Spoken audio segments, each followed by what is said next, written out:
Setting boundaries with toxic family members.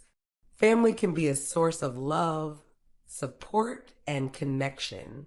But sometimes family dynamics can be toxic, draining, and even harmful. If you've ever felt stuck in these situations, this video is for you. Today, we're talking about toxic family members and how to set effective boundaries to protect your mental health and well-being. Section 1. Identifying toxic family dynamics. First, let's define what we mean by toxic.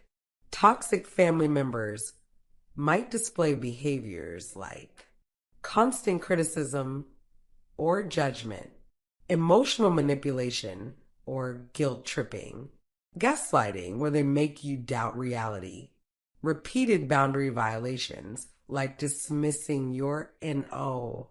If these patterns sound familiar, it's important to recognize that you are not alone and that you have the right to protect yourself. Section 2. Understanding why boundaries are necessary. Boundaries aren't about pushing people away. They're about creating a safe space for yourself where you can thrive. Think of boundaries as a fence, not a wall. They let in what is healthy and keep out what is harmful.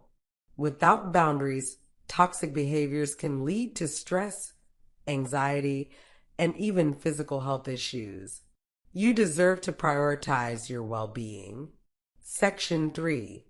How to set effective boundaries. Now let's get practical. Here are 5 steps to set effective boundaries. Step 1. Know your limits. Take time to reflect on what behaviors you are no longer willing to accept. Write them down if it helps. Step 2. Communicate clearly. Use I statements to express your boundaries. For example, I feel uncomfortable when you criticize my choices, and I need that to stop. Step 3. Stay firm. Toxic people might push back, but it's crucial to stay consistent. Don't negotiate your boundaries. Step 4. Set consequences. Be clear about what will happen if your boundary is crossed, such as reducing contact or walking away from a conversation. Step 5.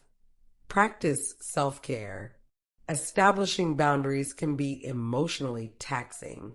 Prioritize activities that recharge you, like journaling, meditation, or therapy. Section 4. Dealing with pushback. Toxic family members might not respond well to your boundaries.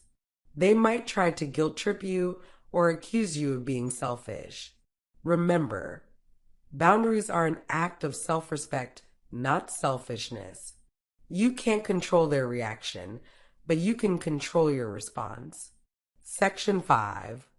When to consider distance. In some cases, the healthiest boundary is distance. If the family member's behavior is abusive or consistently toxic, despite your efforts, it's okay to step back. Reducing contact doesn't mean you don't love them. It means you love yourself enough to protect your peace. Empowerment and encouragement.